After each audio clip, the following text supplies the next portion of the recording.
જય શ્રી કૃષ્ણ બધાને।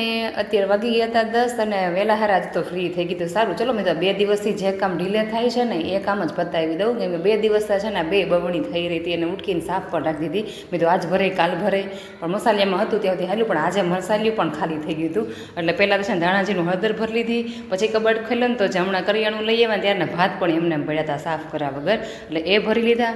પછી તો ભાત હાથમાં આવ્યા ને એટલે પછી ને મસાલા ભાત જ બનાવવા નક્કી કર્યું। એટલે ગાજર, વટાણા, ડુંગળી, ટમેટા અને બટેટાનો જો વઘાર કરીને અને છે ને મસાલા ભાત બનાવી નાખ્યા। અને હવે મારી સારું છે મેશ ભાત ખાઈ લે છે એટલે ક્યારેક આવું ચાલે। અને હવે ઉનાળાની શરૂઆત થઈ ગઈ હોય ને એવું લાગે છે, એટલે માટીનો ગોળો સવારે જ ઉતારી દીધો હતો અને આ તાંબાના ગોળાને છે મૂકવાનો સમય આવી ગયો હતો, એટલે સવારે સાફ કરી તડકે તપાવી હવે છે ને વાળિયામાં હું મૂકી દીધો। અને હવે આવતા શિયાળે આપણે ઉતારશું, એને પણ જો આવજો કહી દીધું। અને આ મેશવાબેનને છે ને હું આવું કાંઈક કામ કરતી હોય ને એની હાથ ન બટાવે એવું તો કાંઈ ચાલે જ નહીં, એટલે એણે છે ને જો ગોળામાંથી પાણી ભરીને અને ગેંડીમાં જો નાખવાનું શરૂ કર્યું। અને સાંજ પડતા તે ડુંગળી બટાના શાકનો વઘાર કરી નાખ્યો અને મેશમાં પપ્પાને સૂપ પીવું હતું, એના માટે છે ને સૂપ બનવા રાખી દીધું। એ પછી તો સૂપ થઈ ગયું હતું રેડી, એટલે એ મેશમાં પપ્પાને આપ્યું ને મારે આજે કરવાના હતા રોટલા, એટલે જો રસોઈ પણ થઈ ગઈ હતી તૈયાર। એટલે જો ડુંગળી બટાનું રસાવાળું શાક બનાવ્યું હતું, સાથે હતા બાજરાના રોટલા અને મેશમાં પરથી રોટલી અને છાશ ને પાપડ।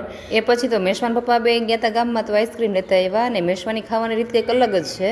એ છે ને ઢાંકણું આવે ને ઢાંકેલું એમાં જો આઈસ્ક્રીમ લગાડે છે ને એ પછી ને ચાટે છે। મેશવાનું છે ને કંઈક જો અલગ જ લેવલ પ્રકારનું કામકાજ હોય છે। જો વિડીયો ગમ્યો હોય તો લાઇક, શેર અને સબસ્ક્રાઈબ। મળી આવતીકાલના એક નવા વિડીયોમાં।